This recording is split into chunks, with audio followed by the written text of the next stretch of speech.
You just realized your business needed to hire someone yesterday. How can you find amazing candidates fast? Easy. Just use Indeed. Stop struggling to get your job post seen on other job sites. With Indeed sponsored jobs, your post jumps to the top of the page for your relevant candidates, so you can reach the people you want faster. According to Indeed data, sponsored jobs posted directly on Indeed have 45% more applications than non-sponsored jobs. Don't wait any longer. Speed up your hiring right now with Indeed. And listeners of this show will get a $75 sponsored job credit to get your jobs more visibility at Indeed.com/kidsandfamily. Just go to Indeed.com/kidsandfamily right now and support our show by saying you heard about Indeed on this podcast. Terms and conditions apply. Hiring? Indeed is all you need. Astonishing Legends Network. Disclaimer. This episode includes the usual amount of adult language and graphic discussions you've come to expect around here. But in the event it becomes an unusual amount, expect another call from me. Welcome back to Scared All the Time. I'm Chris Cullari. And I'm Ed Voccola. And this week, our fear has legs. 8 legs, to be exact. Spindly, crawling, awful legs that apparently upset a lot of you. Spiders are one of our most requested fears, and while I don't totally understand what the problem is, I'm always curious about what scares other people and why. To me, spiders are nature's best bug control, and a very welcome addition to any house, haunted or not. I don't want them snuggling with me under the covers at night or crawling into my mouth while I'm asleep, but generally I see spiders as harmless little monsters that we get to live with, sort of like if we could keep face huggers as pets. But to people who fear spiders, they are nothing of the sort. To an arachnophobe, a spider is a grotesque nightmare, an abomination unto God, a reminder that hell is real and we are living in it. And I guess I just want to understand why. What's at the root of our fear of spiders? Which primal buttons do they push? How dangerous are they, really? Do people die from spider bites? Can spiders really lay eggs in your face, but you think it's just a zit until it pops and they come swarming out from beneath your skin just before the big high school dance? Of course they can. Or can they? I don't know. That's the point. So we're going to learn. Sit back, relax, and get trapped in our web as we sink our tiny little fangs into one of humanity's greatest fears. Spiders, man. What are we? Scared. When are we? All the time. Join us. Join us. Now it is time for Scared All the Time. All right. Welcome back, everybody. Episode 2 of Season 3. I hope you guys liked/cringed a lot through episode 1. I certainly did while I was researching it. And Ed, I think you probably did while we were recording it. 100%, yeah. But housekeeping, as always, we wanted to start off this episode by saying we want to do another fan push because we have some numbers that are getting close to very cool and we want to push them over the edge. So on Facebook, we want to try to get our Facebook fan number up over 800. I think we're at like 750 something right now. And Instagram, the big one for me, I want to get up over that 1,000 mark.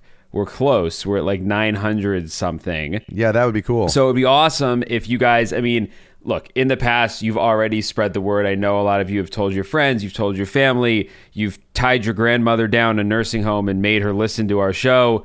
So we thank you for that. And we just want to keep spreading the word, keep spreading the gospel of the Scaredy Cat and getting our voices into more people's ears. So anything you can do, anyone you can let know. Lots of summer driving about to happen, lots of flights.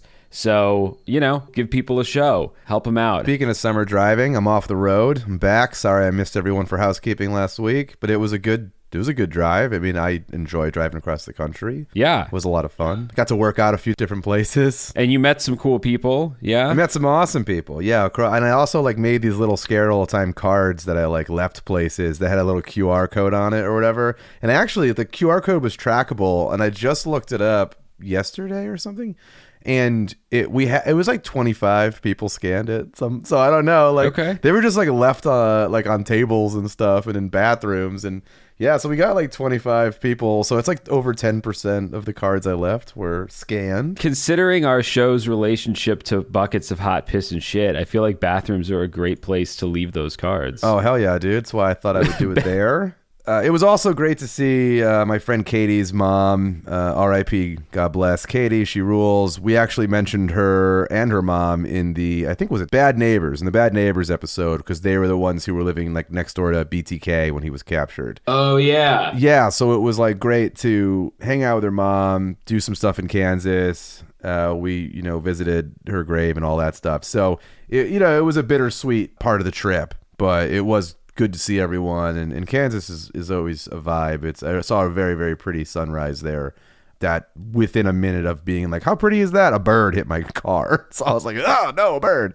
So God doesn't give with both hands. That's what I'm getting at. Yes. Yeah. Right. And didn't need to stay with anybody who listens to the show, which was good. I ended up finding like other stuff, but I just want a huge shout out and a big thanks to Jenny and Rachel and Matt and Ben and Sarah and Seta, Cetta, I'm not sure, who all offered me couches and places in their states, which was super rad.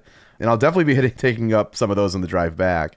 But either I didn't get to their town or I wasn't going to be there at a reasonable hour or what have you.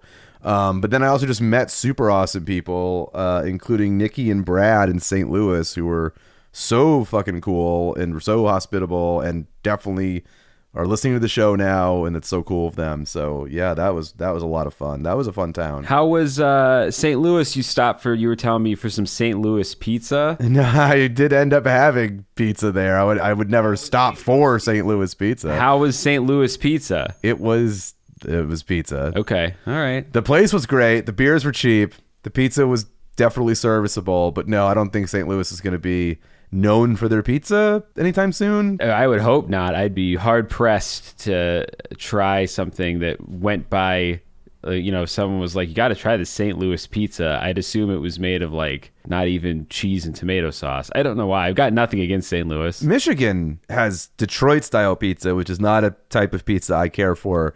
But I went to a bar with Tess, our producer Tess, in DC on the way back. And there was a Michigan bar, and they had Detroit-style pizza, and I was like, I'll just have a hot dog.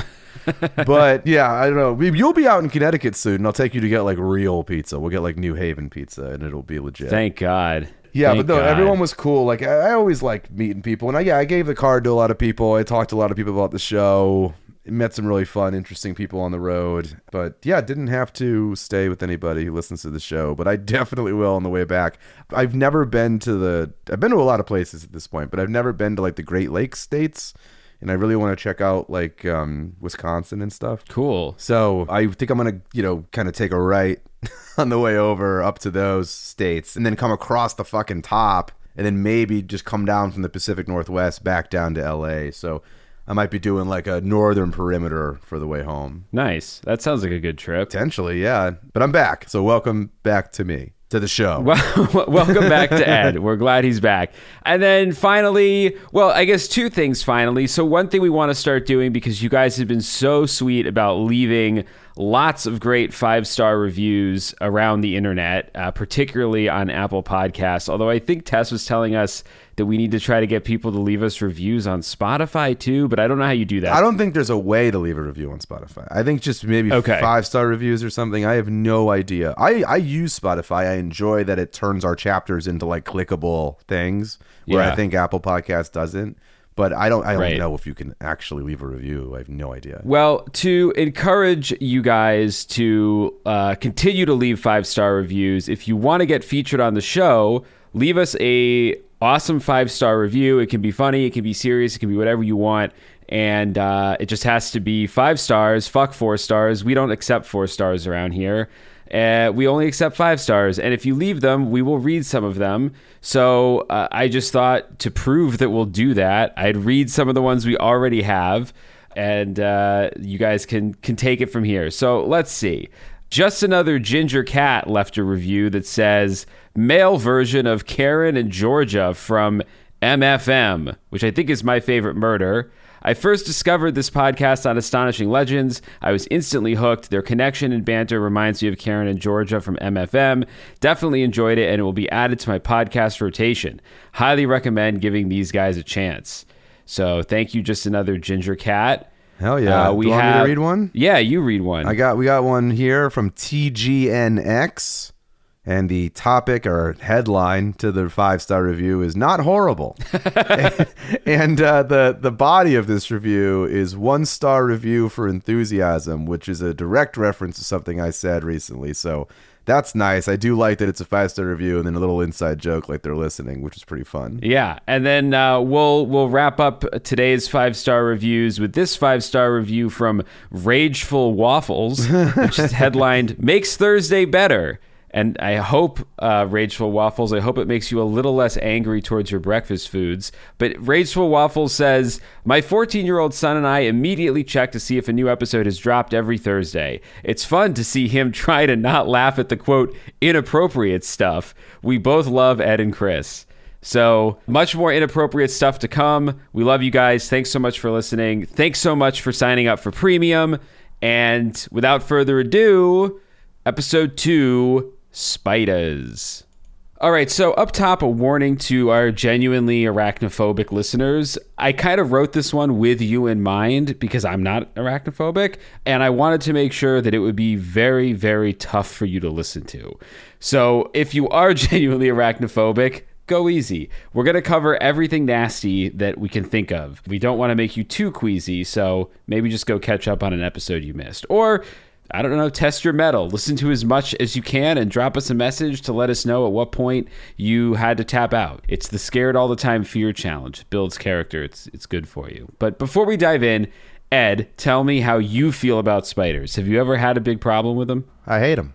I live with them in the sense that they're in here and I have to kill them. And I don't have to kill them, but if they're within reach, I'll kill them. I've never put one onto a plate or anything and then brought it outside. I either kill them or ignore them. Okay. All right. So you will get close enough to strike. It depends. I mean, if it's huge, if it's crazy looking, if I've seen it jump like a lunatic, you know what I mean? I'll gauge it and I'll bring with me the necessary. Like if I need a broom, I'll bring a broom. You know what I mean? Like if I need to create distance. Got it. And I have some spider stories later. Don't worry. Okay. Well, you can share them whenever you feel like it because I don't think I've ever had much of an issue with spiders. I've been bitten a few times. I've woken up with, bites that sometimes seem a little bit more severe than a mosquito bite. And I go, it's probably a spider bite. I know one of my sisters got bit by something really nasty at church camp one year and her whole ankle and calf area swelled up. And my mom was always like, it was a black widow. I don't think it was a black widow. I don't even know if it was a spider, but I have a friend whose daughter, I don't remember one of the two. Some kid they made. The kid has a black widow as a pet. Yeah. As a pet. And then you and I went to that reptile show. Yeah. And they sell them. They sell for pet purposes. I don't think I really fit it in here anywhere, but jumping spiders, part of what's gotten me back into spiders is that I've been getting served a lot of Instagram videos of jumping spiders because people keep jumping spiders as pets. They're apparently super friendly and pretty intelligent, and the videos of them are very cute. I can't really imagine keeping a black widow. That seems, I don't know, baby Dracula. We saw it for sale. Yeah. Yeah, we saw it for sale at the show, but also I think this is one that they found. Yep. And then instead of burning your home down and trying to get money for insurance purposes, I think if you burn your home down trying to kill a black widow, you should get your insurance money. But that said, I think this is one that they found and then they made a little enclosure for it or whatever. Yeah. So I guess what I'm saying is they have a prisoner. They have a prisoner they treat very well. Yes. Is it in a big container or one of those little plastic desk size ones? Little it's you can put it on a desk. Yeah. It's in a little plastic. Do you remember I would say it's a little bit bigger than if you remember Happy Meals from McDonald's when they actually came in the cardboard. Yeah. I would say it's a little bigger than that, and it's glass, it's see-through. And then of course I'm sure every couple of days you're like, oh, is it hiding under something or did it get out?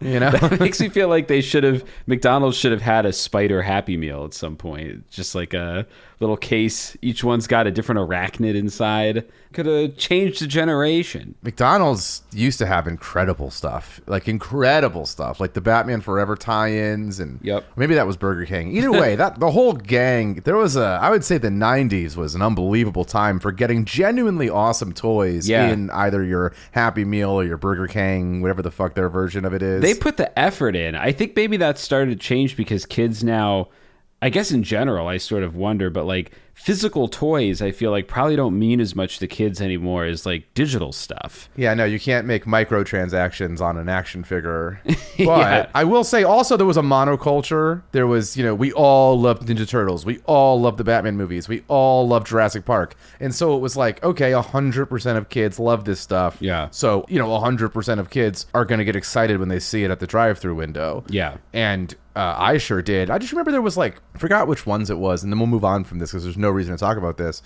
But there was a couple, or at least one, aquatic-based Happy Meal toy that actively, the whole thing was like, these are for the tub. Yeah. And they float. Oh, yeah. Yeah, they float. They have a purpose. They're not so small you'll swallow them and die. Like, it's fucking rad. Like, you'd go and get a delicious McDonald's burger, then you actually had a toy that you genuinely would play with. It was awesome. Yeah. So anyway, yeah, to tie it all back in, I think so fondly to that time period is because unlike your suggestion, they never made Spider House Happy Meals. They only made things that I would want, that I would enjoy, and that I would talk fondly about. Well, here we are. Spider-Man. I'll take Spider-Man. Yeah. If you want to put Spider-Man in something. That's true, and I'm sure they did. The worst spider bite I've ever actually seen was last year. My wife's cat, Nico, beautiful old Siamese cat, and we didn't know he'd been bit, but we noticed his lower jaw started to swell up. And this was on like a Thursday. And, at first I was like, well, we don't know. Maybe it's, it's just like he hit it and it's swelling or something. But then it got worse. And so we called to set a vet appointment, and they were like, well, bring it in on Monday if it's still swollen. Sunday morning, Nico starts whining and he jumps up on the bed, and there's just this gusher of blood running down his lower jaw, down the front of his chest. He didn't really seem to mind. He seemed totally cool about it. But of course, my wife and I freaked out, and we brought him in for an emergency checkup. And when they cleaned the wound, there was this disgusting hole that had eaten through his flesh and looked like almost into his throat. I don't know if anyone really wants to see this, but I have pictures I can put in the show notes. I didn't want to see. I remember you sent it to a group text I was on. Yes. It was disgusting. There is a happy ending, I should say. Don't worry. Well, the cat's dead, but it didn't die from this. It died from old age. But in the moment, I was like, oh, this cat's not surviving this. It looked like something had just eaten through into his throat. And the vet was like, they didn't know if it was 100%, but they thought it was likely a brown recluse spider bite. And we had Nico on meds for months, and then he healed up. He pulled through it like a champ. But then I looked into it, and apparently brown recluse spiders don't actually live in California. We have brown and black widows, as well as desert recluse spiders, which are different from brown recluse spiders. And I looked up some of those spider bites, and they also seem pretty gross. So maybe it was a desert recluse spider. But yeah, all that to say, I've never had a spider encounter that would cause me to fear spiders. I've never had an innate fear response to spiders or snakes.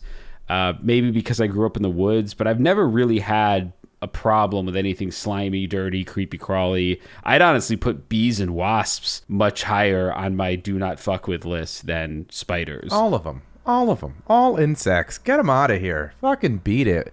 Yeah, I don't like spiders at all, man. And I don't, there's also, I don't like them even described. Oh, okay. Because I love Stephen King. And, spider imagery is pretty big in it. Mm-hmm. Spider imagery is pretty big in a couple of the Dark Tower books and stories. Mm-hmm. So he returns to that well pretty often because why wouldn't you if you're writing horror? Spiders are disgusting. Well, even Charlotte's Web, I'm like, fuck right off. And then what about, was there a spider in James and the Giant Peach? Yes, I think so, yes. Because remember they made that movie and it was like claymation? Well, it was supposed to be like the big follow-up to Nightmare Before Christmas. I think it was Henry Selick directed both of them. Well, they're both terrifying in the sense that, people love Nightmare Before Christmas, but if you removed all of the lore to that and just showed some of those character designs just on a white wall, you'd be like, I wouldn't want to meet that in an alleyway. And I feel that way about all the James and the Giant Peach characters. Well, what happened was it was a complete bomb when it came out, but then everybody who didn't see it when it came out became emo teenagers, and then it got huge. So I don't love it, but one of my favorite moments in the Rick and Morty writers' room is we were talking about, you know, how sometimes at Rick and Morty, if you watch the show, there'd be episodes that are kind of clearly inspired by things like, oh, this is the Thing episode of Rick and Morty, or this is the Ocean's 11 episode of Rick and Morty. We were talking one time, and this wasn't a serious talk. Like, no one was really seriously pitching, I think, a Nightmare Before Christmas crossover episode. But one of the other writers I was working with, Dave Horowitz, it made me laugh so hard. He was like, man, if we do a Nightmare Before Christmas mashup episode, do you know how many that episode themed weddings there's going to be? Because they're both such rabid fan bases, you know, Rick and Morty and Nightmare Before Christmas. And people do those types of things as weddings. So he was like, man. Oh, my God. The number of this episode themed weddings would be insane. I mean, it's statistically likely that you and I probably would have been invited to at least one of those weddings. So. Oh, yeah. I think our friend Keto, the placing, whatever, like the thing where it says where you sit at the tables, that was all like Nightmare Before Christmas themed or whatever. Yeah.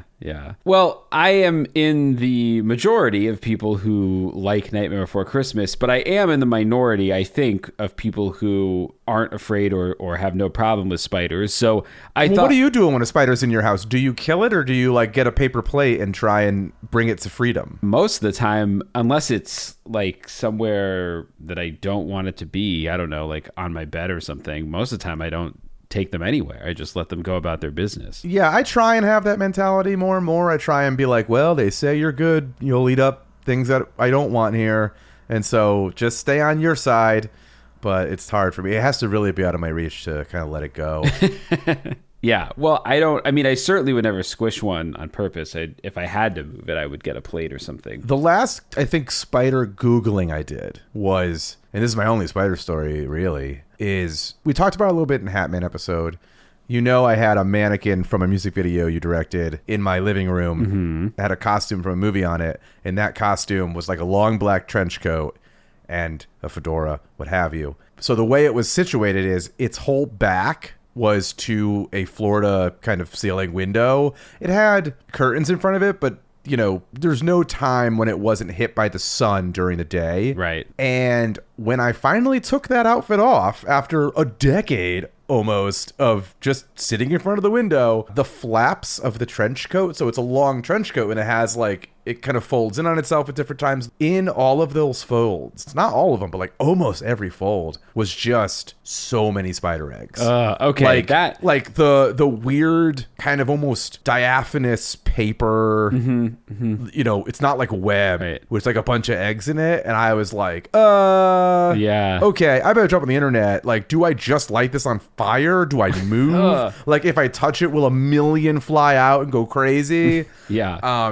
And I got basically all three of those as responses on the internet. Was like, yes, that might happen. You should probably move and maybe burn your house down.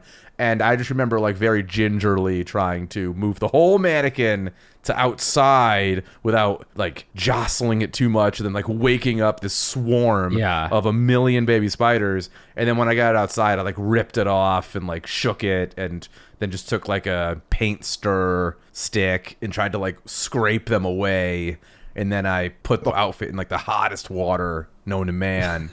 Yeah. And then from there, it's still, so the thing is, even when you do all that, I don't know what their like spider egg web is made of, but it really sticks around. Yeah. Like it still just looks like crazy jizz stains, like 'cause it's a black thing. Just the weirdest, wackiest stains like you've ever seen on it. But now all of that just kind of baked like a fucking t-shirt transfer. Gross. It's so gross. So I brought it to a dry cleaner and I was like, hey man, I just found this in an abandoned warehouse, just like fully lied or whatever. I'm like, I don't know anything about it. It looks pretty gross. I definitely didn't do this. So I like that you thought this guy would look less judgingly upon you. If you came into a dry cleaners with a coat you said you found in an abandoned warehouse. Well, I want it to be something where it's like it could have sat long enough that it became a spider condominium or whatever. Yeah. And so I was like, I felt like I did a pretty good job, but it was still so gross. And so I brought it to the person, and the guy looked at it for like so long. being like, what did you do? I worked at a dry cleaners in high school. I've been the guy looking at the clothing going, what did you do? And they have to tell you. Yeah, and one thing I remember is the guy was like, okay, you can pick it up on Monday. And I remember going back that Monday, him looking at the ticket, trying to find it, whatever. And he just comes back and he's like, yeah, we need more time. Yeah. I was like, what? He's like, yeah, it's not ready. We have top men on this on this clothing. Yeah, no one's ever seen anything like this before. But you know what? It makes sense. It is dark space. Mm-hmm. That flapped over fabric area, it's constantly dark but constantly warm from the sun. Right. So it does seem like the absolute perfect, like... It's a womb. It's a womb. You could grow a homunculus in there. Well, if those were in fact cum stains, then it would have been a homunculus. But since they were just... like weird melted spider hammocks, then that's all they were. But yeah, it's probably a couple vials of jizz short of a homunculus. Well, that's not where I thought that this bit was going to end up, but here we are. So let's see. What was I saying? Oh, yes. I'm not afraid of spiders and I have no problem with them, but I was very curious about why people are afraid of spiders, because clearly many people are. Many people have like just an innate gross reaction to spiders. And I find that really curious. So I was doing some research and I found an article from 2014 in a publication called The Conversation that basically says no one's really sure why we're afraid of spiders.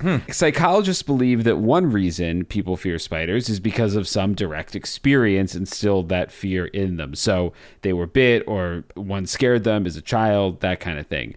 This is known as the conditioning theory of arachnophobia.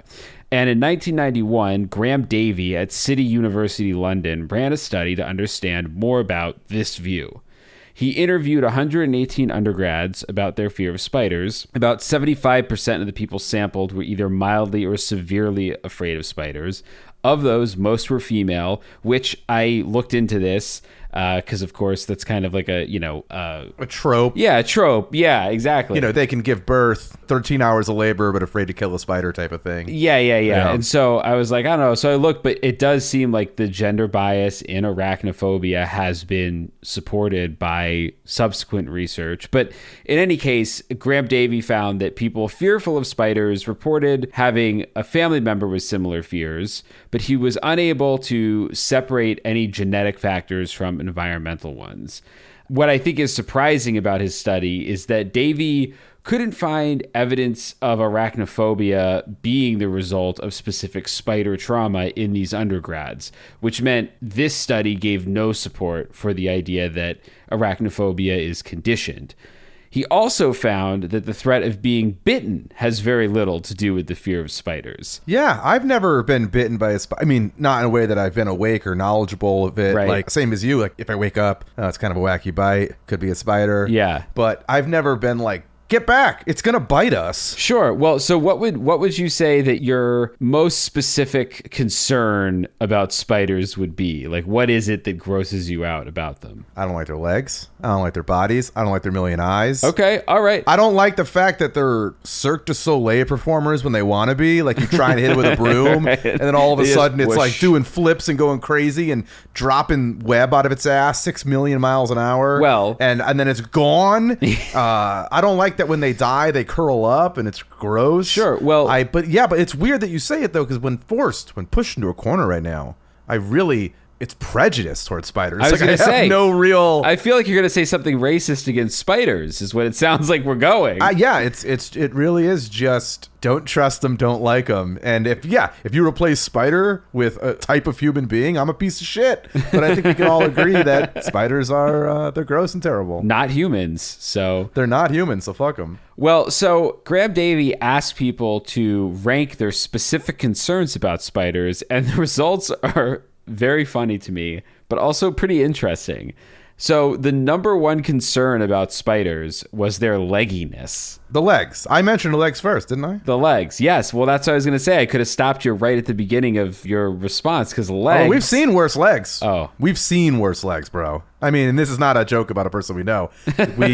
The two of us at the same reptile convention. Yep. People who, I don't know if they need them for food. Like, I don't know why they're buying it, but we saw like millipedes, like huge ones, and like centipedes, and like not fun. Oh, I moved a rock and now it's under here. Yeah. Like ones that look like it could move rocks on its own. Yes. Those I thought were more egregious, almost ostentatious show of legs. Legginess is number one. So people who rank that probably would also really not enjoy the millipedes. But number two is sudden movement. Number three is speediness. So kind of the same there. I've gotten all of them so far. But then hairiness, crawliness, size, skin contact, and other. Other is listed last, but has a large bar on the bar chart here. So, but it didn't elaborate about other. Well, I will say, like, my initial knee jerk when you asked me, I feel like I totally got the first 3 or 4, whatever those are. Yeah. But then everything from hairiness to the end could also describe me for all those things too. For like reasons they might not like me, which was that was hairiness. This is why Ed and I record separately. Hairiness, crawliness, size, skin contact. Yeah, these are all like things people might not like about a human. The first one's like, I don't, yeah. Well, Davey felt that the responses he got, Graham Davey felt that these responses meant that, quote, animal fears may represent a functionally distinct set of adaptive responses which have been selected during the evolutionary history of the human species, which I think kind of makes sense. A lot of these features, sudden movement, speediness, crawliness, I think also transfer to other phobias like snakes. So a baked-in human response kind of makes sense as a good explanation as opposed to conditioning. Well, you know what it is? If I'm just thinking about it right now, is spiders, hornets, millipedes, centipedes, whatever, insects. We're talking insects here. Well, spiders are arachnids. Okay, I'm sorry. Well, here come the letters. Here come the letters, baby. But yeah, you know what I'm saying? Like anything That guy who doesn't like our outdoors facts. Oh, he's going to be pissed. Gonna be so mad. The guy who wrote in saying that we're idiots, he's about to be justified on that one. So, okay, let's just say the catch-all, any idiot that would call something an insect, let's just take that definition of it. I think part of the base fear is if that thing was any bigger, I think I'd be in real trouble. And so that's how I feel about, like, spiders are gross and they're awful, but they're pretty, like, I can handle it in a battle. Mm-hmm. Where if spiders were also 5'9", 6 feet, I'd be fucking terrified. Yes, but here's the thing. So I feel like this baked-in human response of anything that is fast, hairy, crawly, whatever, like, makes sense. But there's no evidence that spiders were ever that big. Oh, I'm not saying that they ever were. No, I know, but evolutionarily... I'm just saying, I wonder if, like, in our brains, we're like, look at these crazy attributes. If they were bigger, we'd be fucked. Mm-hmm. Maybe in your brain, you see them that big. Well, maybe, but to me, it's like, there's definitely creepy crawlies of all kinds that can kill you, but most of them, most snakes, most spiders, aren't that dangerous to people. Like, compared to bears, as we've discussed, like, they will... Yeah, they're big. They'll definitely fuck you up to a permanent end, but people rarely have a phobia of bears. You know what I mean? Because bears are where you aren't. And spiders are where you are. That's true. I guess if a bear was hanging over my bed at night, I might have a more baked-in phobia. Absolutely. But in 1997, another study looked into people's fear of spiders and came to some surprising conclusions about fear in general. This being America's #1 fear-based podcast, that was obviously of great interest to me. Absolutely. And not only that, but this study employed the very cool-sounding fear survey schedule for children to reach its conclusions. So... basically what they did was ask kids to list their fears 2 different ways. The first was to check their fears off on a pre-existing list. And so when, again, the children did this, their answers were what you might expect. Things they checked off were not breathing, getting hit by a car, bombs, fire, burglars. Many kids also chose dramatic but unlikely events such as earthquakes. But when asked to write their own list of fears, both boys and girls listed spiders as their number one fear. Wow. Their second fear was being kidnapped, third was predators, and fourth was the dark. I'll tell you right now, 1 in 4, okay, spiders in the dark, kids came to that on their own. Yeah. Kidnapping and predators was reinforced by adults. But that's, yeah, so it's so interesting that, that they listed spiders as number one fears, because that would suggest that the fear of spiders is bred, baked, whatever, into children. Well, children only care about a few things when they're kids. Mm-hmm. And I've forgotten most of them. But let's just say one of them is Halloween, and spiders seem to have a ton of real estate on Halloween. True. That's true. I mean, they're around, baby. Yeah. They're around. Like, spiders are in every piece of decoration. Yeah. And, they're much bigger in a lot of those decorations, though. Those are the real fear-sized spiders. Yeah. So I guess this study would seem to suggest that the fear of spiders is inherent in children. But the article also says that the people who conducted the study did find that the kids who listed fear of spiders as number one all had encounters with spiders that conditioned them to be fearful. So essentially, the first arachnophobia study found no support for conditioning, but the second one did. A third study was conducted in 2003. Again, these are all by different groups of researchers. I don't know if they were in communication with each other, but they're not all the same researchers. So this third study, though, took a look at the fear of spiders in twins to try to answer this question once and for all. What they did was they showed multiple sets of twins, 2 sets of images. First, they showed them what they called, quote, fear-relevant images of spiders and snakes, and then showed them fear-irrelevant images like circles or triangles. And statistical analysis of the results revealed that genetic influences were, quote, substantial. Or in other words, if one twin feared spiders, more often than not, the other twin also feared spiders. Which is interesting because even though they're twins, the chances that they both would have been conditioned by a fearful experience with a spider is less likely. So it suggests that it's more of an inherent thing. Also, very interestingly, the article concludes by mentioning the results of a 2013 study that sought to find effective ways of reducing fear of spiders. They ran this really interesting test where they first split their volunteers into phobic and non-phobic groups based on what they call simple spider fear tests. So I don't know what these tests were, but they sound like they would have been fun to run. It's just, they make you wait in a waiting room, and then a person in a spider suit comes in like, booga, booga, booga. It's like, oh my God. Oh, it was shit, like, I didn't even see it. That's as simple as we can get, baby. That's as simple. Yeah. It's, many people would say this is a bad test, but we try to make it as simple as we could. And we have these interns and we have this spider suit. So yeah.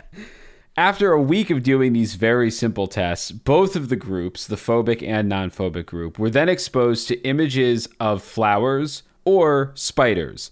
But the exposure was for a very, very short time. So short that the volunteers couldn't recognize the images consciously. And it was thought that by mixing these images deep in the subconscious, by flashing a flower and then flashing a spider, and then a flower, then a spider, then a flower, then a spider, it might have a healing effect on the people who were arachnophobic. And sure enough, when the spider fear tests were carried out on both these groups again, those who feared spiders in the initial test now also feared flowers. No, they had become less afraid. Although, I guess the worst case scenario would have been, they put a whole bunch of people out in the world who were now terrified of hydrangeas. Yeah. But the article concludes that this must mean that sharing images of spiders must help reduce arachnophobia, which I think is, yes, in the most basic sense, this test would say that. But it sounds kind of self-serving because the article is written by a self-proclaimed spider expert who I think is probably shoving spider pictures in everyone's face at every possible opportunity. It seems like this is a huge waste of grant money for several groups of people. And we could just end the sentence there, but I feel like there's a solution which will be a lot more expensive, but I think it'll get the job done, which is Just put googly eyes on every spider you see. There you go. And then I think that'll drastically reduce the fear element. If you saw a spider come in with like dumb googly eyes, you'd be like, you freaking idiot. I love you. Get in here. That's a very good mental image. And it's good that we're painting mental images, because one of the hard things that I was worried about doing a scary episode about spiders as a podcast is that spiders do look scary, but they don't really sound scary.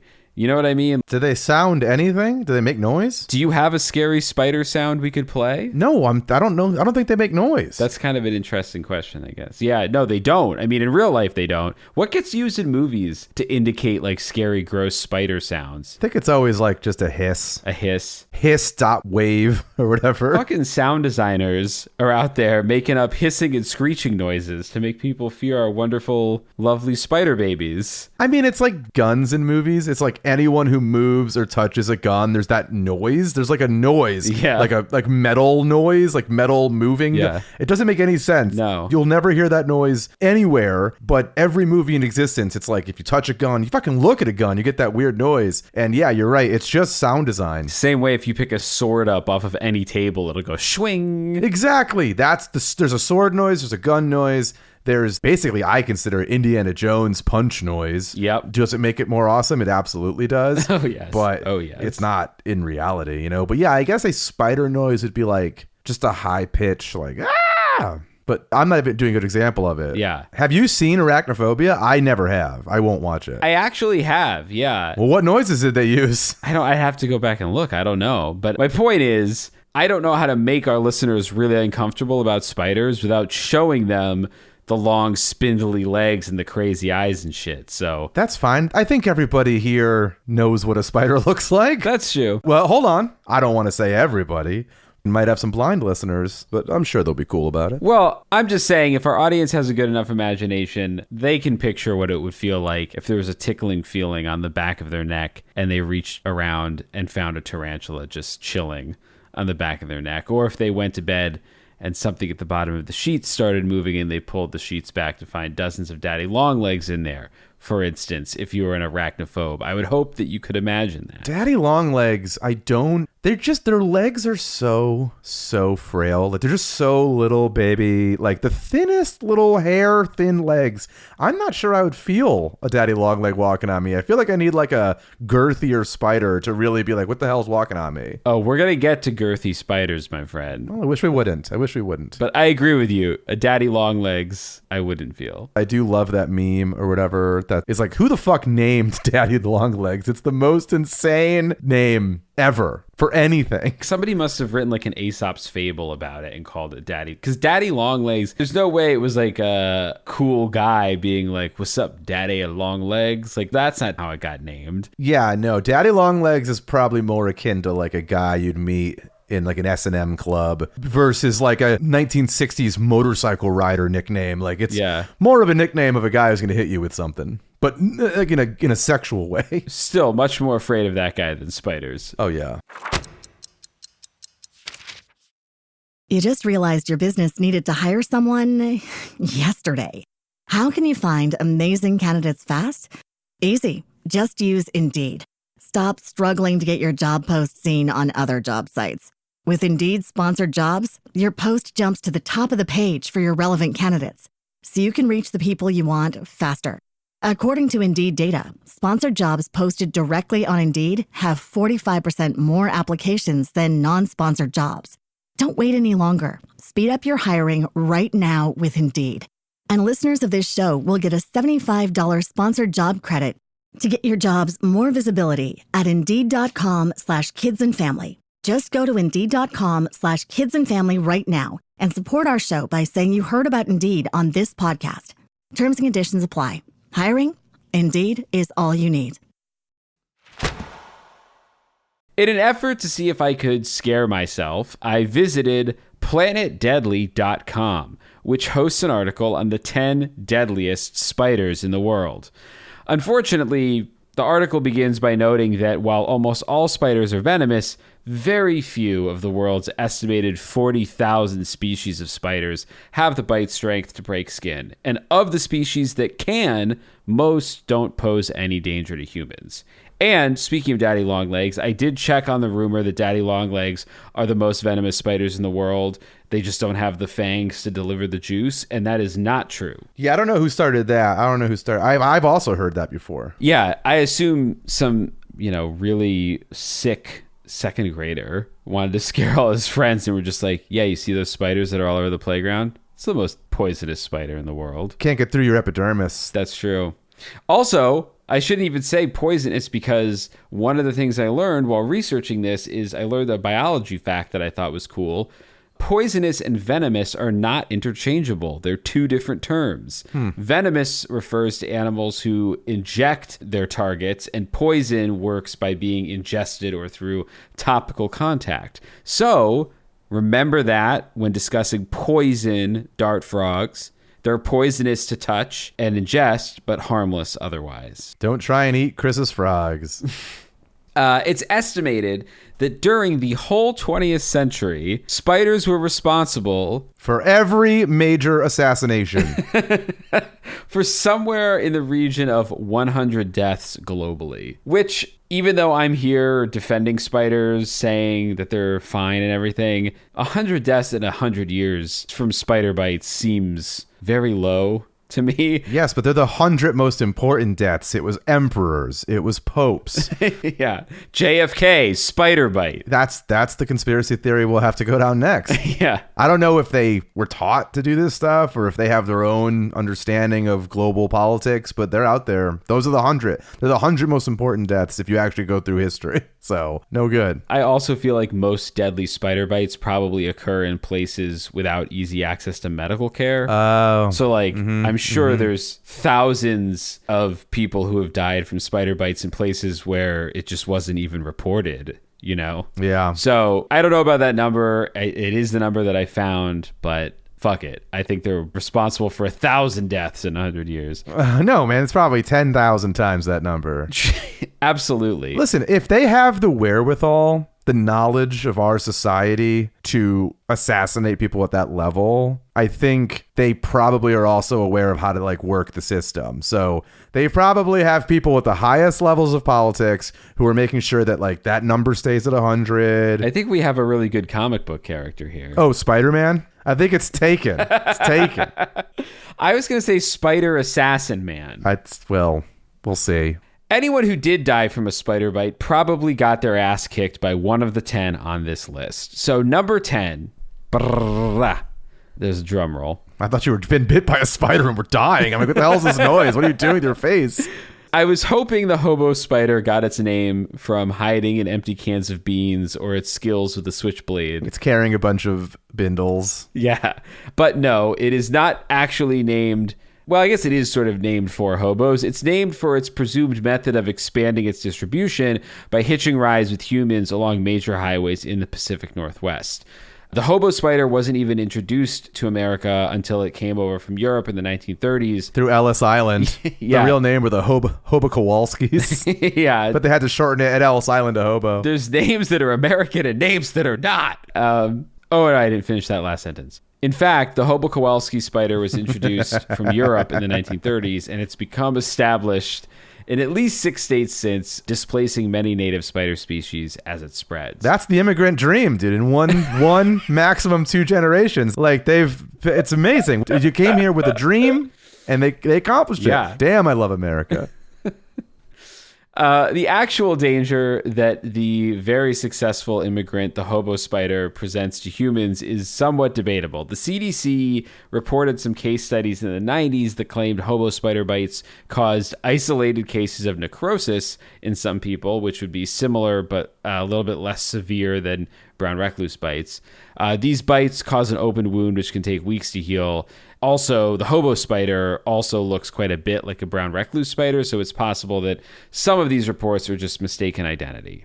Either way, the hobo spider, like its namesake, is aggressive and fairly common. Well, I guess they're not really common anymore, but the aggressiveness and the widespreadness of the hobo spider increases the chance of an actual bite occurring.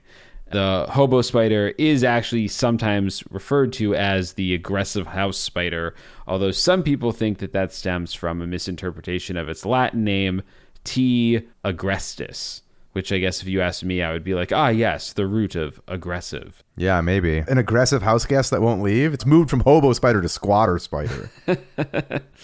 Yeah, I don't know that they can change species like that. But number 9 on this list is the camel spider. And this one looks pretty fucked up. I can put some pictures in the notes, or you can Google it. In the chat here, I put the link to camel spider. Okay. I don't love this. Yeah. I don't like that it's kind of like desert tan. Yeah, the pictures are pretty fucked up. I would get skeeved out if it got too close. Well, it's a picture of it in someone's hand. It's pretty fucking big. Yeah. They get even bigger than that, too. Yeah. I mean, it's pale and hairless and very, very leggy. I also read that their jaws usually make up about a quarter of their body size, which from these pictures seems accurate, and they can deliver a very painful bite. Fuck that, dude. So are they like earwigs? Those things have big old fucking claw noses. I don't know if they're in the same family as earwigs. They do kind of have an earwiggy looking face. Yeah, that's how I got there. It's a bit of a cheat to put them on this list because camel spiders aren't technically spiders. They're actually a type of solifuge, which literally translates as flee from the sun. Weird. Yeah, they also call these things wind scorpions and sun spiders. And solifuges are found in deserts throughout the world. I think there was like a famous fake photo or like that a soldier from Iraq had killed one of these that was like the size of a dog. Don't love that. They don't look as big as dogs in these photos, but they look huge. They look pretty big. Like they're like the size of your palm, some of them. Like the people are holding them. They're also fast. These things can run up to 10 miles an hour, which I feel like is crazy. Yeah. That's so fast. That's twice the speed limit of a parking lot. Luckily, the camel spider is not actually venomous, and whatever pain you'd feel from a bite is purely from the piercing of the skin and muscle, which makes me wonder why this is on a list of deadly spiders if it's neither deadly nor a spider. It could run 10 miles an hour. If it ran as fast as it can, it might push you down the stairs, Yeah. dude. You can die from that. It is an abomination. And I also love this one picture in the Google image search results of one chilling next to a box of Marlboros. Yeah. That picture goes hard as fuck. Yeah, well, I don't know if it's something where it bartered for that or if they were just using it to show how big it is. It's bigger than a pack of Marlboro. Yeah, it's an abomination. The 8th spider on the list is the yellow sack spider, which is the grossest name by far, so points for that. Looks like he's wearing little shoes. Yeah, it's a gross fucking name, but they aren't really the grossest looking spiders on the list. It's a little translucent-y. It's another, like, I don't know, I would describe it as yellowish tan, and I hate it. So yeah, it kind of looks like a sack of pus with legs, which is maybe what it got its name from. But here's where it gets good. The venom of the yellow sack spider is a cytotoxin, which means it breaks down cells and can cause necrosis or tissue death. It eats your flesh if it bites you. The bites are characterized by an initial stinging pain followed by redness and swelling, which can develop into a blister or sore. And the bite is often compared to that of a brown recluse, although it's less severe and the wound is likely to heal much faster. And some experts think that many recorded brown recluse bites are in fact sack spider bites, and that these spiders are responsible for more bites than any other species. So they out there biting people. They're out there biting people, but they still, again, we are 3 into this list, and so far none of the deadly spiders on this list appear to be deadly.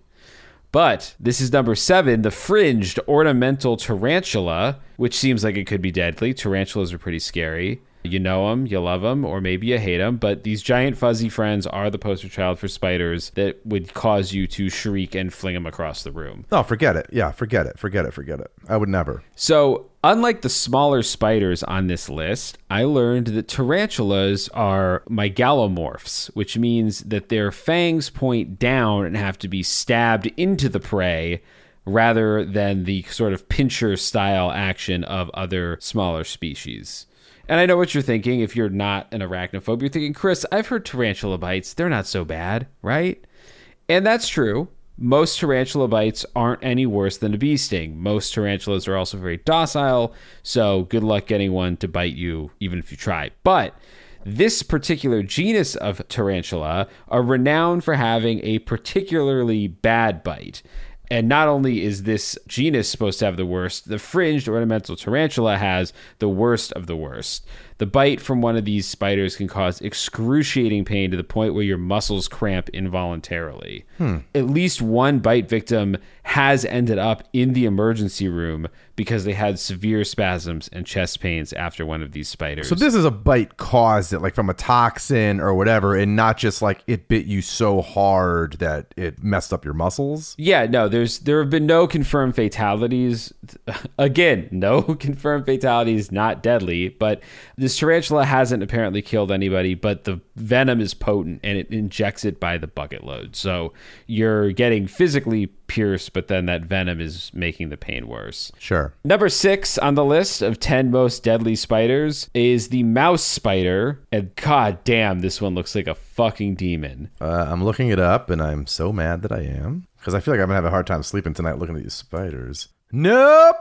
That's a fucking easy no for me. That's a... that dude. shouldn't exist. What the fuck? Yeah, dude. I can kind of see why it might get that name, because it's got a fat ass.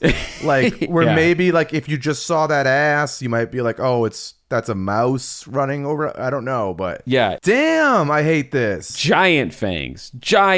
If you're not near a computer and following along on these images with us, the mouse spider is the closest spider I've ever seen to a fake spider that you'd buy at like Spencer Gifts or something. Oh, yeah. It's just a giant, thick, rubbery looking, black, nasty spider. It looks square, dude. Like this thing looks It like it does. could lift It can you lift. and throw you out the window before it comes and like bites your head off.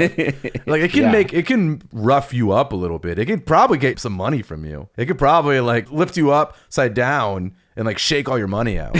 It's the first Australian spider on the list. Oh, so that's you making know- sense now. That Yep. that Yep. tracks. They Yep. have the whole middle of that country is just uninhabitable.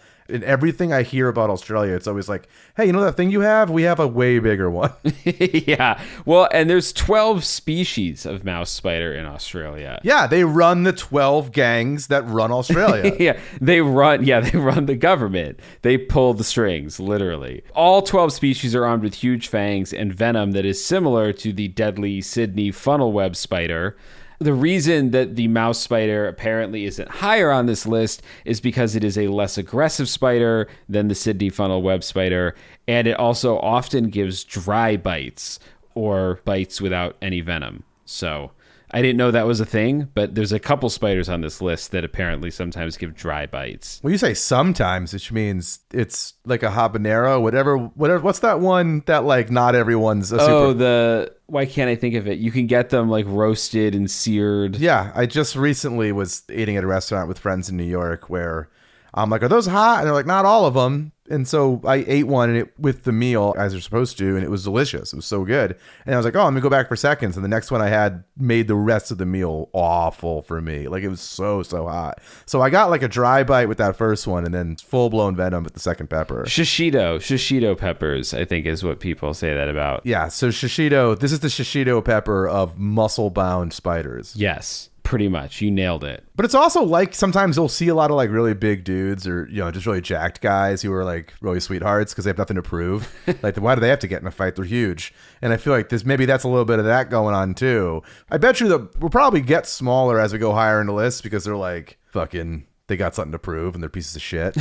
Well, the next spider on the list, I don't think is smaller, but you know, your mileage may vary. The next spider on the list, number 5, the six-eyed sand spider from the deserts of South Africa or Southern Africa. Okay, I'm looking at it. Yeah. Lot to hate here. Lot to hate. Lot to take in. Yep. It looks like a tailless face hugger. That's exactly a great way to describe it. That is, it has a lot of face hugger kind of features. Yep. And it kind of has like a crustacean vibe too. Mm-hmm. Like a land crustacean. It seems pretty flat, weirdly. I hate it. It is pretty flat because the way it hunts is it buries itself in the sand and waits for something to crawl by, and then it pounces. I hate this. Yeah. The scientific name for the six-eyed sand spider's family is Sicarius, which means murderer.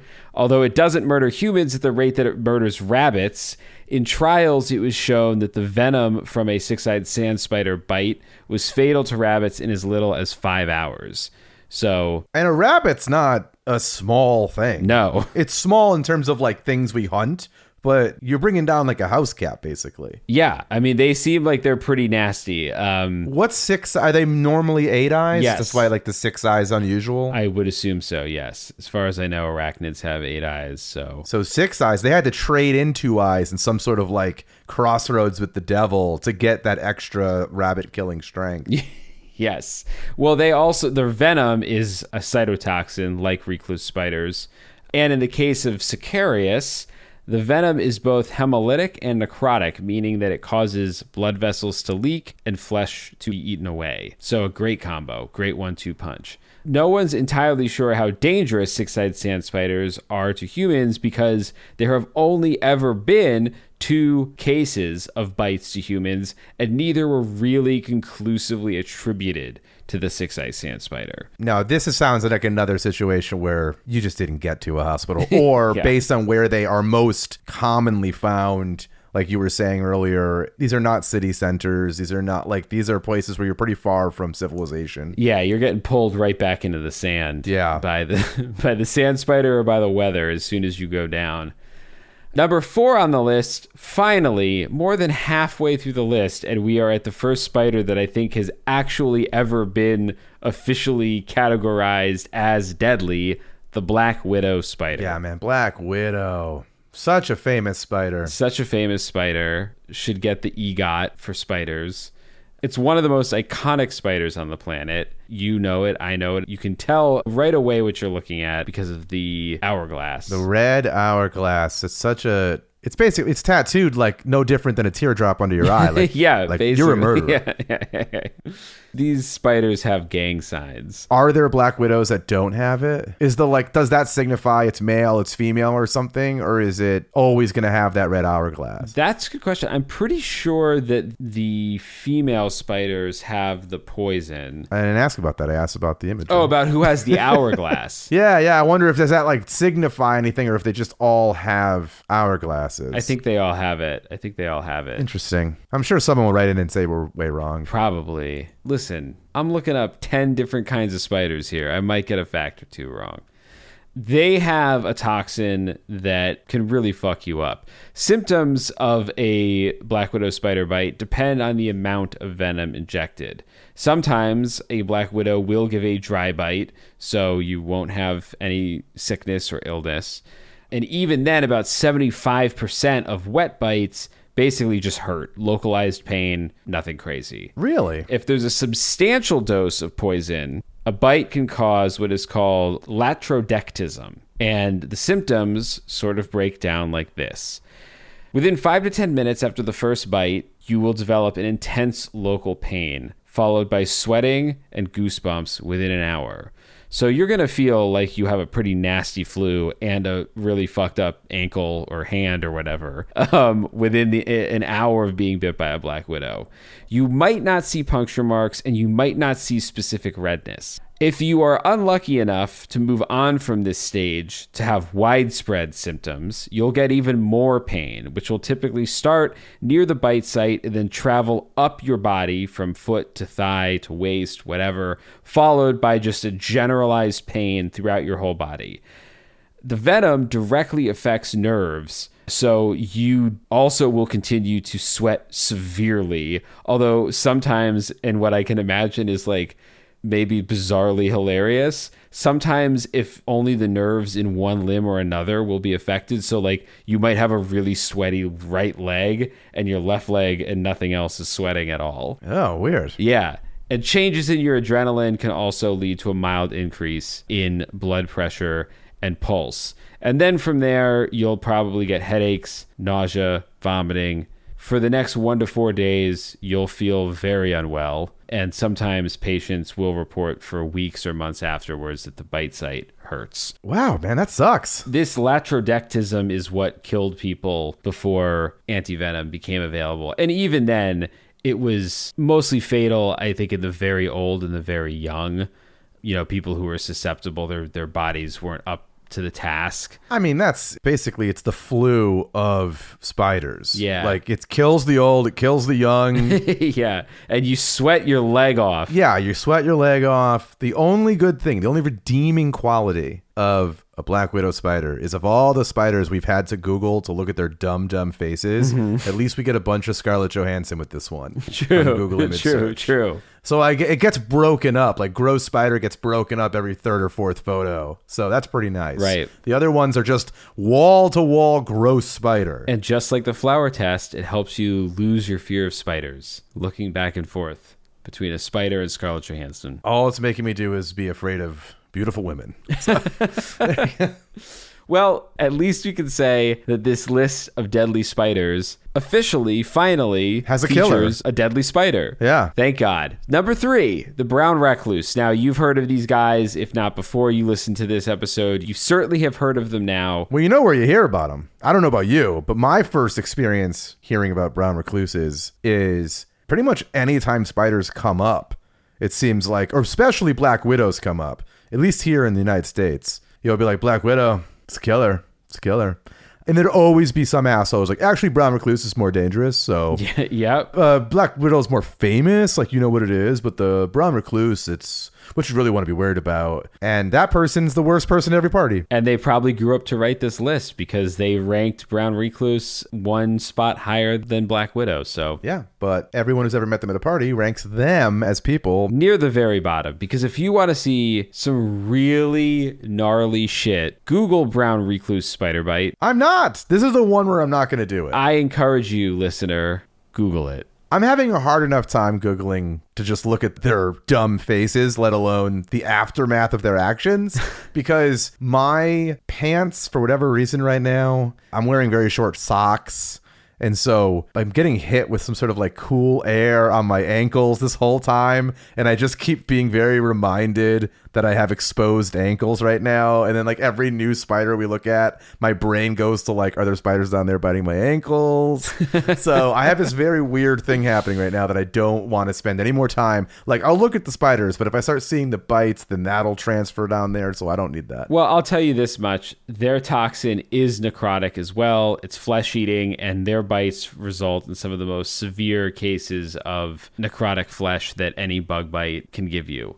The area around the bites will die, and a deep, deep open sore will form. Ugh, gross. There's no effective treatment for these bites. Sometimes they take months to heal. Sometimes you actually have to get a skin graft to heal a brown recluse spider bite. In the worst cases, people have had their limbs amputated, and there have been a significant number of fatal bites from brown recluse spiders. I mean, there's a little something to be said here about what I said earlier, because I'm looking at pictures of brown recluses here, and it seems like they can all fit within coin-based currency. Yes. Like, they're not huge. They're not like some of the other guys in this list. They're pretty small. I'll spoil this. We're going to get to a story of a man who nearly died from a brown recluse spider bite a little bit later on.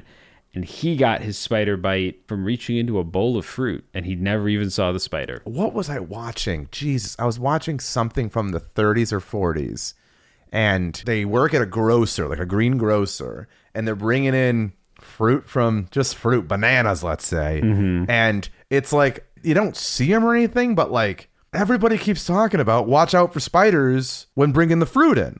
Like, they're constantly talking about it. Like, yeah, this is a movie from the 30s.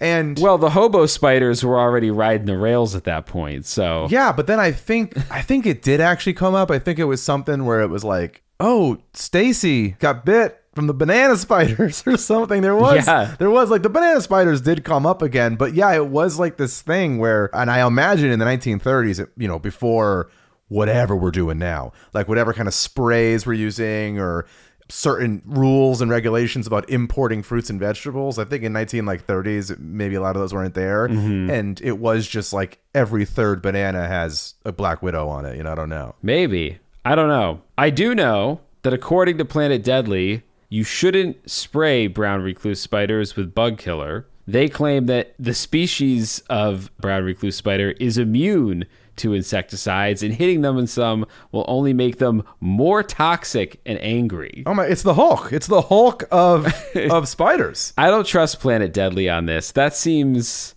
maybe angry, but make them more toxic? Yeah, it's not radiation. Yeah, but I do see a world in which these are pretty tough spiders, you know? Yeah. They'll kill you. For all I know is there's a couple at that office being like, and then also write that we can't die from bug spray. Like, if you want to keep your leg, you have to write a couple things in this article. There's a bunch of, I have to imagine, I don't know, spiders that learned English. They're there, they're talking. They've been around a long time. They went to the one office where people actually know what their deal is.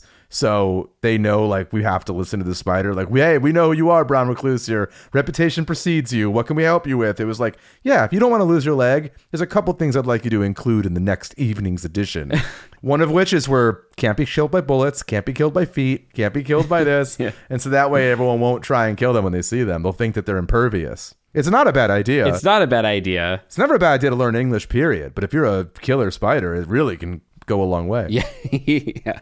The number 2 most deadly spider on this list, I can only imagine how deadly this spider would be if it learned English. The Sydney funnel web spider. Okay, I'll look it up. Okay. Yeah. This is for real the worst one. This is for real the worst spider I've seen. Yeah. I am feeling like weirdness all over my body. My skin recoiled looking at this, and it doesn't help that the pictures that come up are of it like pouncing back on its back legs with its arms hanging out, and then other pictures are it like maybe on a horseshoe crab or something, so it's like hideous on top of hideous. Yeah, I fucking hate this. Yeah. Woo. Wow, this is the worst one for sure. Nobody Google this. I'm not gonna sleep tonight. This sucks. It has a super badass Latin name to match its super badass appearance. Atrax robustus. Yeah, it's pretty robustus.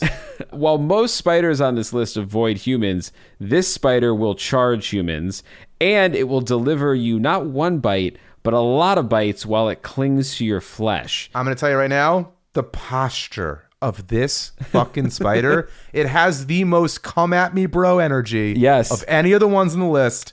It just looks like it wants trouble, man. Yeah. So I'm not at all surprised that it's also like a dirty fighter like that. Yeah. Part of why it ends up at number 2 is because its venom isn't any more potent than the other spiders on this list, but you always get the full dose. They don't dry bite nobody, dude. No dry bites.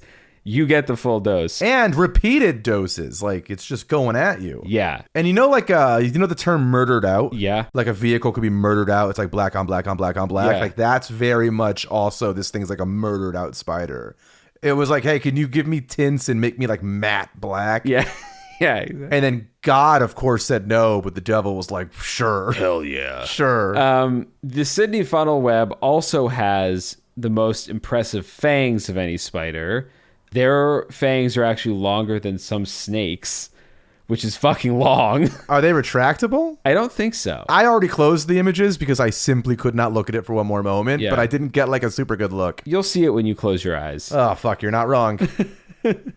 So not only all of that, but between the length of their fangs and how hard they can bite, funnel web spiders have been reported to bite through shoe leather and even fingernails. Oh, my God. Which, as a hater of fingernail trauma, that's the first thing we've talked about that makes me sick. I closed my finger in a door today, and it's already turned into that like weird green finger. Yeah. Can you imagine a spider biting through it? It's like a fucking staple gun. Here's the thing about Australia. This is Australia, right? It's got to be an Australian spider. It says Sydney funnel. Yeah. I have never been happier to be quite literally just so far away from Australia than right now. We are, I think if you drilled a hole from New York City directly through the earth, you might end up in like Perth, Australia or something. So the fact that it's like on the other side of the planet is pretty good for me. I want these things on the other side of the planet. Yeah, I mean... Are you shocked into silence with having just no idea if what I said is true about Perth, Australia? I'm sure... Your face completely changed.